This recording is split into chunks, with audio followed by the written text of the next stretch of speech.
오늘도 새해가 밝았습니다. 우리 옆에 분들과 이렇게 인사하면 어떨까요? 새해에 은혜 많이 받으세요. 네, 새해에 은혜 많이 받으시길 바랍니다.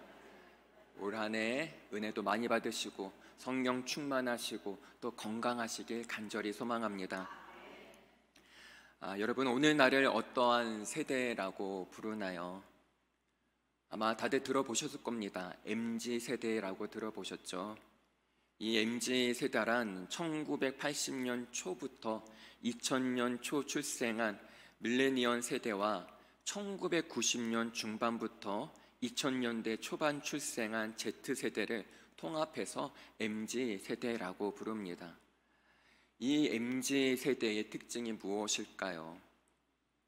디지털 환경에 익숙하고 최신 트렌드를 선호합니다. 또한 남들과는 다른 이색적인 경험을 추구합니다. 아마 오늘 예배 드리시는 성도님들의 많은 또 자녀가 또는 손녀가, 손주가 여기에 속할 것입니다. MZ세대들이 좋아하는 선물들을 찾아보니 역시 남다릅니다. 기사를 보니 용돈보다는 테슬라, 이 테슬라는 아주 고급 외제차를 말합니다. 그리고 애매한 선물보다는 주식 선물이 100배 낫다, 이런 말이 있습니다. 이제 그 주식이 선물이 되는 시대가 되었습니다. 또한 요즘 선물의 추세를 보면 테마는 나에게 플렉스입니다. 이 플렉스라는 뜻은 자신을 이렇게 과시한다라는 의미입니다. 그러니까 이런 거죠. 주변 사람들에게는 비교적 저렴하고 가성비 높은 선물을 하는 대신 내 자신에게는 고가의 상품을 선물합니다. 이것이 MZ세대들의 특징입니다.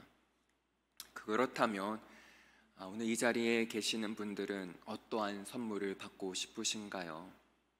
요즘 가장 필요로 하는 것이 무엇입니까? 아마 이렇게 생각하시는 분들이 계실 수도 있습니다.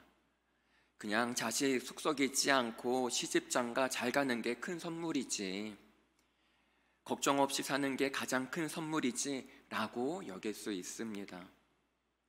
오늘 여러분과 나눌 말씀은 바로 이 선물과 연관이 있습니다. 오늘 본문에서는 이 선물을 좋은 것이라고 말합니다.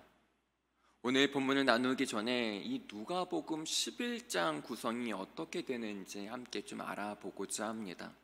이 누가복음 11장 2절부터 4절까지의 내용이요, 바로 주기도문입니다. 그런 다음 오늘 우리가 함께 읽은 5절부터 한밤중에 찾아온 친구 이야기가 시작됩니다. 이것을 이제 기억하시길 바랍니다. 주기도문 다음으로 오늘 본문이 나오는 겁니다. 왜냐하면 서로 연관이 있습니다. 먼저 5절 말씀을 다시 한번 보겠습니다. 또 이르시되 너희 중에 누가 벗이 있는데 밤중에 그에게 가서 말하기를 벗이여 떡 3덩이를 내게 구워달라. 자, 친구가 밤중에 무엇을 요구합니까? 떡 3덩이를 요구합니다. 그런데 이유가 뭔가요? 6절에서 그 이유를 말합니다. 내 벗이 여행 중에 내게 왔으나 내가 먹일 것이 없노라 하며. 자, 한밤중에 자고 있는데 친구가 갑자기 내 집에 왔습니다. 그러더니 뭐라고 하나요? 우리 집에 친구가 왔는데 대접할 음식이 없으니까 너희 집으로 먹을 것을 빌리려고 왔다. 여러분, 이 상황 얼마나 이게 당황스러운가요? 자기네 집에 친구가 왔는데 그걸 우리 집까지 와서 거기다가 이 한밤중에 자고 있는 나를 깨워서 먹을 것을 달라고 합니다. 너무 어이가 없습니다. 그래서 그 사람이 뭐라고 하나요? 7절에서 이렇게 말하죠. 그가 안에서 대답하여 이르되 나를 괴롭게 하지 말라. 문이 이미 닫혔고 아이들이 나와 함께 침실에 누웠으니 일어나 내게 줄 수가 없노라 하겠느냐.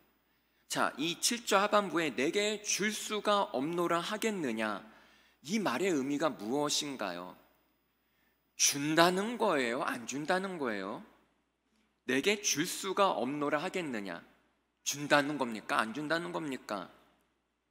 준다는 겁니다. 반어법을 쓴 거죠. 자, 그런데 왜 줄까요? 자고 있는 이 꼭두새벽 한밤중이 왔는데 안 줄 수도 있잖아요. 이것에 대해서 8절에 이렇게 말합니다. 내가 너희에게 말하노니 비록 벗됨으로 인하여서는 일어나서 주지 아니할지라도 무엇 때문에 준다고 하나요?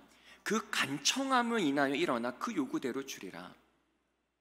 자, 이게 무슨 말인가요? 그 벗 때문에, 친구 때문에는 안 줄지 몰라도 간청함으로 인해 준다는 겁니다. 그런데 한밤중에 찾아온 이 친구 이야기 바로 앞에 2절부터 4절에 어떠한 본문이 나온다고 했죠? 주기도문이 나온다고 했습니다. 이 주기도문은요, 카이즘 구조로 되어 있습니다. 자, 이 카이즘 구조란 무엇일까요? 쉽게 말해서 그 문단의 정가운데 되는 글을 강조하는 방식입니다. 그래서 그것을 카이즘 구조라고 합니다. 자, 그렇게 봤을 때 주기도문이 카이즘 구조입니다. 주기도문이 오늘 본문에 2절, 3절, 4절에 나옵니다. 그렇다면은 핵심 문장은 몇 절일까요? 정 가운데니까 2절, 3절, 4절, 3절이겠죠. 자, 3절 말씀 제가 읽겠습니다. 우리에게 날마다 무엇을 주시고 일용할 양식을 주시옵고. 자, 주기도문의 핵심 구절은 일용할 양식인 것입니다. 이것을 풀어서 쓴 것이 바로 오늘 우리가 읽은 본문이라는 거죠. 이 주기도문의 핵심 주제를 재해석해서 오늘 한밤중에 찾아온 친구 이야기를 말하는 겁니다. 자, 그렇다면 여러분, 일용할 양식이란 무엇인가요? 오늘의 양식을 의미합니다. 히브리인들에게 있어서 오늘과 내일은 같은 시제입니다. 이건 또 무슨 말일까요? 오늘의 양식이 내일의 양식입니다. 왜 내일의 양식이 오늘의 양식이 되고 오늘의 양식이 내일의 양식이 될까요? 구약에서 이스라엘 백성은 출애굽을 한 후 40년 동안 광야 생활했습니다. 광야에는 잘 아시다시피 먹을 게 없습니다. 그래서 하나님께서 하늘에서 만나를 내려주셨습니다. 일주일 중 6일 동안 매일 아침마다 만나가 내렸습니다.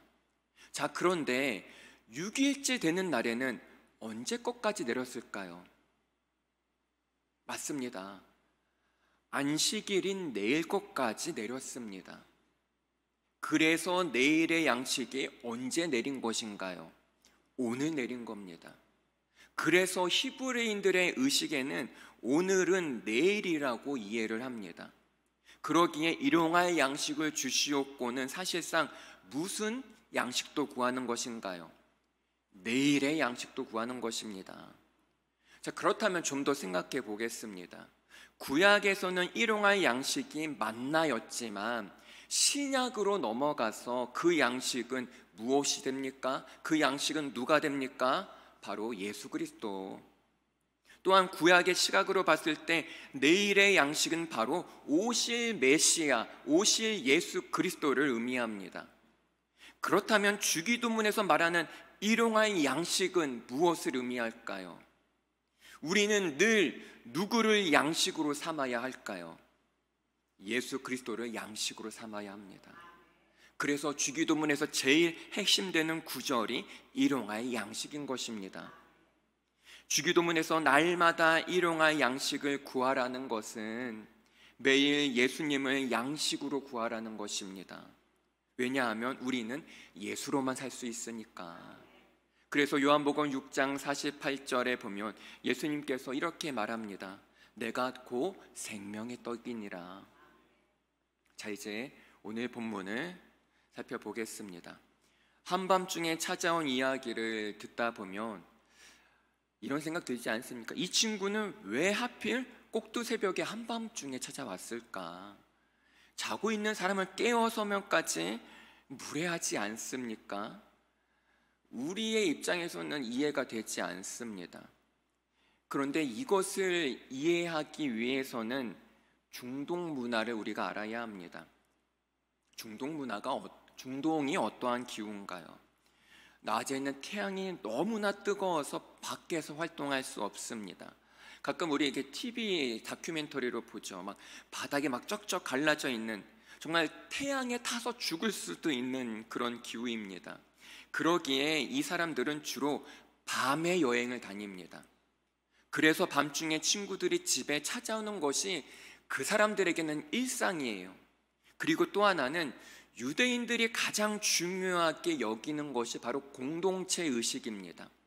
예를 들어 우리 동네에 나그네가 왔습니다. 그런데 그 나그네가 밥을 먹지 못하고 잠을 못 자면 그 유대인 동네 모든 사람들이 자신들의 수치로 여겼습니다.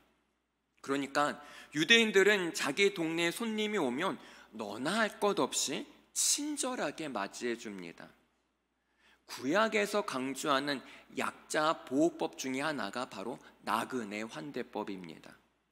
그래서 창세기에 보면 아브라함도 모르는 사람을 손님으로 맞아들이고 지극정성으로 대접하죠. 그런데 알고 보니 이 사람이 누구였나요? 천사였습니다. 이처럼 유대인들이 갖는 공동체성 책임감은 정말 세계 최고입니다. 이러한 관점으로 오늘 본문을 이해하면 됩니다. 8절 말씀을 보겠습니다. 내가 너희에게 말하노니 비록 벗됨으로 인하여서는 일어나서 주지 아니할지라도, 그러니까 단순한 우정 관계 때문에 주지 않을지라도 무엇 때문에 준다고 하나요? 그 간청함을 인하여 일어나 요구대로 주리라. 여러분, 우리가 간청이라는 말을 많이 사용하죠. 이 간청의 뜻이 뭘까요? 오늘 본문에서 이 간청은 헬라어로 아나이데이아라고 합니다. 아나이데이아. 이것은 부모와 자녀 간의 관계를 말합니다. 자, 부모와 자녀 간의 어떠한 관계를 말할까요? 예를 들어 자녀가 엄마한테 밥 달라고 요구할 때 매번 눈치 보나요? 그러면 이상한 겁니다. 뭐라고 하나요? 그냥 밥 줘, 용돈 줘, 뻔뻔하게 요구합니다. 왜 그럴까요? 내 자식이니까. 이 아나이데이에는 간청이라는 의미도 있지만 뻔뻔스러움이란 뜻도 있습니다. 그렇다면 부모한테 뻔뻔스럽게 요구할 수 있는 사람은 누구밖에 없나요? 자녀밖에 없습니다. 뻔뻔스러운 요구가 가능한 관계는 부모와 자녀의 관계밖에 없습니다. 자, 8절 말씀 다시 한번 보겠습니다. 내가 너에게 말하노니 비록 벗됨으로 인하여서는 일어나서 주지 아니할지라도 그 간청함을 인하여. 만약에 떡을 주지 않으므로 우리 동네에 모든 사람이 굶게 된다면 그 동네 자체가 수치를 당하기 때문에 그렇게 되지 않기 위해 그 요구대로 줍니다. 이것이 당시의 사회적 관념, 통념입니다. 그런데 우리가 이 8절을 기도로 빗대어 오해할 때가 많습니다. 간청함을 인하여 요구대로 주리라. 이것을 어떤 끈질김과 연결시키기도 합니다. 끈질기게 기도하면 준다. 물론 맞긴 맞지만은 우리가 한 가지 좀 더 생각해 볼 때 것이 있습니다.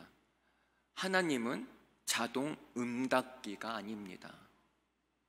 자, 그렇다면 하나님과 우리의 관계는 무엇일까요? 자녀가 부모의 눈치 안 보고 뻔뻔하게 계속 요구할 수 있지만 부적절한 요구는 거절할 수 있는 부모와 자녀의 관계입니다. 이것이 하나님과 우리의 관계입니다. 그러기에 이 말씀의 초점은 끈질긴 요구가 아닙니다. 끈질기게 기도한다고 무조건 들어주시는 게 아닙니다. 예를 들어 아이가 칼을 달라고 끈질기게 요구한다고 그 칼을 주면 됩니까? 안 됩니다. 그런데 왜 안 되나요? 내 새끼니까. 자녀의 잘못된 요구는 아무리 끈질겨도 들어줄 수 없습니다. 왜 그럴까요?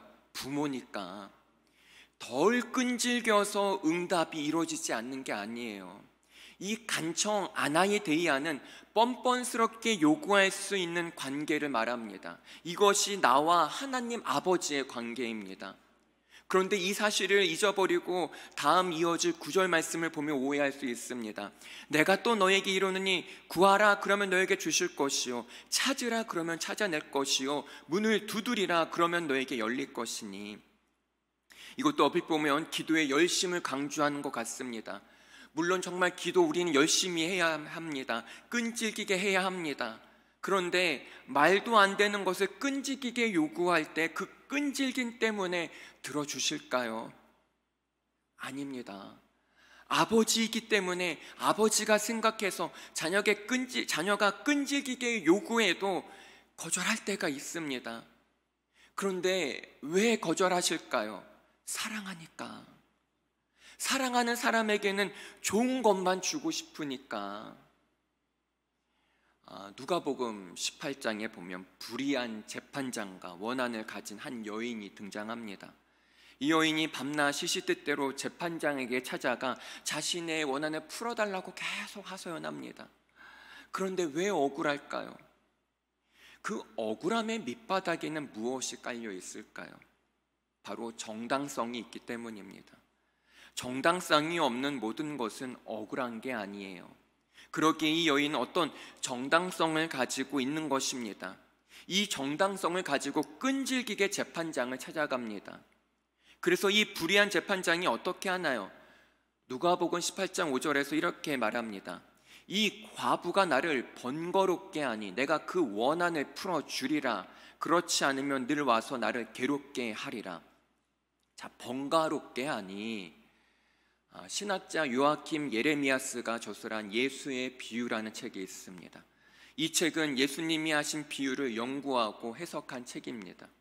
이 책을 보면은 방금 읽은 이 번거롭게 하다를 이렇게 말합니다. 헬라어로 휘포피아제. 이 말의 뜻은 눈밑을 계속 때리다, 괴롭게 하다라는 의미입니다. 한마디로 눈밑에 계속 이렇게 막 잽을 날리는 겁니다. 한번 생각해 보죠. 눈 밑에 계속 잽을 날리면 눈이 어떻게 될까요? 밤탱이가 됩니다. 그러면 이 재판장의 신분으로서 어떤가요? 부끄럽죠. 불의한 재판장에게 정당한 문제를 가지고 오는 과부가 계속 눈이 밤탱이가 될 정도로 계속 부끄럽게 합니다. 즉 그 재판장의 양심을 계속 찌르는 거죠. 그래서 어떻게 됐나요? 방금 제가 읽은 5절 말씀 다시 한번 읽어드리겠습니다. 이 과부가 나를 번거롭게 하니 내가 그 원한을 풀어주리라. 결국 재판장은 원한을 풀어주기로 마음 먹습니다. 그렇다면 이런 불의한 재판장에게 정당한 근거를 가지고 들이칠 때 부끄러워서 양심 때문에 들어준다면 하물며 하나님은 어떻게 하시겠어요? 들어주시겠어요? 안 들어주시겠어요? 들어주십니다. 그런데 정당한 내용이어야 한다는 거죠. 이 말을 듣고 어떠한 분은 기도를 어렵게 생각할 수 있습니다. 기도에 대한 혼란이 생길 수 있습니다. 그러면 기도할 때 이런 문제 가지고도 기도해도 되나? 이 기도가 정당한 기도가 맞나? 정당한 기도라고 하는데 그 정당한 기도가 어떻게 하는 것인가? 잠언 15장 8절에서 이렇게 말씀합니다. 악인의 제사는 여호와께서 미워하셔도 정직한 자의 기도는 그가 기뻐하시느니라. 이 기도가 정당한 간구인지 아닌지의 내용은 중요하지 않습니다. 그것보다 내가 이 세상에서 정직하게 사는 게 중요합니다. 정직한 삶을 통해 나오는 기도가 정당한 간구가 되는 것입니다. 그런데 정직하게 사는 게 쉬울까요? 결코 쉽지 않습니다. 정직하게 살려고 하면 할수록 얼마나 많은 유혹이 있는지 모릅니다. 정말 정도를 지키며 정직하게 살려고 애쓰는 것은 노력하는 마음만큼 몸이 따르지 않습니다. 왜냐하면 많은 사람들이 정직한 자를 비웃기 때문입니다. 세상은 어떤가요? 정직보다 적당하게 타협하는 사람을 좋아합니다. 우리 오히려 그렇게 타협하는 사람을 지혜롭다고까지 말합니다. 그런 사람을 처세와 처신에 능하다고 칭찬까지 합니다. 하지만 하나님께서는 정직을 추구하는 사람이 지혜로운 인생이라고 말씀하십니다. 그런데 여기서 이 정직은 우리가 말하는 어떤 도덕적인 가치, 도덕적인 정직보다 훨씬 더 높은 차원을 말합니다. 왜냐하면 우리 크리스찬의 정직은 하나님의 말씀을 따라 사는 것이 정직이기 때문입니다. 우리 인간의 옳고 그름에 따라 살아가는 것이 정직이 아니에요. 우리의 옳고 그름이 정직의 기준이라면 정직은 사람마다, 사회마다, 문화마다, 나라마다 그 정직의 기준이 다를 수밖에 없습니다. 하나님의 말씀이 오직 기준이 되어야 정직도 한 가지 기준을 가질 수 있습니다.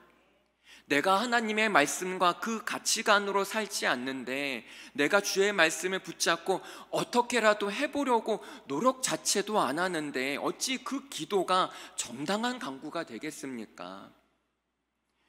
세상은 이렇게 말합니다. 남들 다 그렇게 하니까 나도 그렇게 하는 거야. 그렇게 안 하면 성공할 수 없어. 그렇게 안 하면 바보라는 말 들어. 바보라는 말 들어도 됩니다. 왜냐하면 의로우신 재판장이신 예수님이 친히 다 갚아주시기 때문입니다. 디모데후서 4장 8절에서 이렇게 말씀합니다. 이제 후로는 나를 위하여 의의 면류관이 예비되었으므로 주 곧 의로우신 재판장이 그날에 내게 주실 것이며 내게만 아니라 주의 나타나심을 사모하는 모든 자에게 도니라. 아멘. 불의한 재판장일지라도 정당한 근거를 가지고 매일 찾아갈 때 들어준다면 하물며 의로우신 재판장인 예수님은 어떻게 하시겠습니까? 들어주시겠습니까? 안 들어주시겠습니까? 당연히 들어주십니다. 그런 의미를 가지고 오늘 본문으로 돌아가 보겠습니다. 누가복음 11장 11절에서 13절 말씀입니다. 너희 중에 아버지 된 자로서 누가 아들이 생선을 달라 하는데 생선 대신에 뱀을 주며 알을 달라 하는데 정갈을 주겠느냐? 너희가 악할지라도 좋은 것을 자식에게 줄 줄 알거든 하물며 너희 하늘 아버지께서 구하는 자에게 성령을 주시지 않겠느냐 하시니라. 아멘. 오늘 본문의 결론이 무엇입니까? 성령입니다. 13절의 좋은 것 결국 무엇입니까? 성령입니다. 여러분, 하나님 아버지는 우리에게 좋은 것을 주시지 내가 구한 것을 주시진 않습니다. 그렇다면 이 기준은 구하는 사람의 기준인가요? 아버지의 기준인가요? 아버지입니다. 하나님 아버지의 기준에서 좋은 것을 나에게 주시려고 하시지 내가 요구하는 것을 주시는 게 아닙니다. 자, 그런데 왜 결론이 성령일까요? 그것은 성령 안에 그 모든 것이 다 들어있기 때문입니다. 그러면 왜 성령 안에 모든 좋은 것이 다 있을까요? 다른 것도 아닌 왜 성령일까요? 여러분, 성령님이 내 안에 오셔서 제일 먼저 하시는 첫 번째 역할이 무엇인가요? 바로 말씀을 깨우쳐 주셔서 믿음을 주십니다. 즉 구원의 은혜입니다. 그래서 고린도전서 12장 3절에 보면 이렇게 말합니다. 그러므로 내가 너에게 알리노니 하나님의 영으로 말하는 자는 누구든지 예수를 저주할 자라 하지 아니하고 또 성령으로 아니하고는 누구든지 예수를 주시라 할 수 없느니라. 아멘. 성령으로 아니하고는 누구든지 예수를 주시라 할 수 없느니라. 우리의 구원을 보혜사 성령님이 가능케 하십니다. 그렇다면 성령님이 우리에게 말씀을 깨우쳐 주시고 구원의 은혜를 주시는 것은 누구를 구주로 영접하게 된다는 것입니까? 예수 그리스도. 우리가 절대적인 가치의 눈이 열리면 나머지는 다 상대적이 됩니다. 다 배설물이 됩니다. 예를 들어 마태복음 13장에 농부가 밭에 갔다가 그 보화를 발견하죠. 그 보화를 숨겨두고 돌아가서 자기 소유를 다 팔아서 그 밭을 사버립니다. 여러분, 밭 때문에 밭을 사나요? 아닙니다. 보화 때문에 밭을 삽니다. 그 보화라는 절대적 가치의 눈이 열리니까 나머지는 다 배설물로 여깁니다. 그렇습니다. 우리가 성령을 선물 받으면, 즉 성령이 내 안에 내주하기 시작하면 제일 먼저 우리 내면 안에 절대적인 가장 소중한 가치를 발견하게 됩니다. 나머지는 다 상대적이 됩니다. 그래서 부자와 잘 사는 것을 구분할 줄 알아야 합니다. 잘 사는 것이 무엇입니까? 100평짜리 집이 있고 건물 몇 채를 가지고 있어서 임대료 꼬박꼬박 받고 가만히 앉아 있어도 통장에 돈이 따박따박 들어오면 잘 사는 인생인가요? 내 자녀가 대기업, 공기업, 명문대학교 다니면 잘 사는 인생인가요? 부자가 되면, 돈이 많으면 삶이 조금 편할 뿐이지 그것이 평안함을 보장하진 않습니다. 마찬가지로 가난하고 돈이 없으면 불행한 인생인가요? 가난하면 삶이 조금 불편할 뿐이지 불행한 건 아니에요. 그렇다면 무엇이 정말 중요한 것인가요? 그 어떤 것도 상대화될 수 없는 절대적 가치에 눈뜨는 것, 이것을 위해 시간과 열정과 모든 것을 아낌없이 쏟아붓는 것, 그것이 진정 잘 사는 인생, 행복한 인생입니다. 잘 사는 인생이 되시길 소망합니다. 그렇다면 오늘 본문에서 말하고자 하는 것이 무엇인가요? 양식을 구한다는 것 또한 간청으로 말미암아 준다는 것, 이것의 결론이 왜 성령인가요? 우리가 거리낌 없이 뻔뻔하게 요구할 수 있는 관계를 여신 하나님 아버지, 그 아버지께서 주신 말씀의 양식으로 우리는 오늘을 매일마다 살아야 합니다. 그 역할을 누가 해주시고 누가 나를 이끌어 주십니까? 성령님. 그 성령님이 나의 심령에 말씀을 깨닫게 하시고 주의 말씀을 일용할 양식으로 삼게 하십니다. 그러기에 우리에게 가장 좋은 것은 바로 성령입니다. 그 가장 좋은 성령님이 어디에 계십니까? 내 안에, 우리 안에, 여기에 계십니다. 그렇습니다.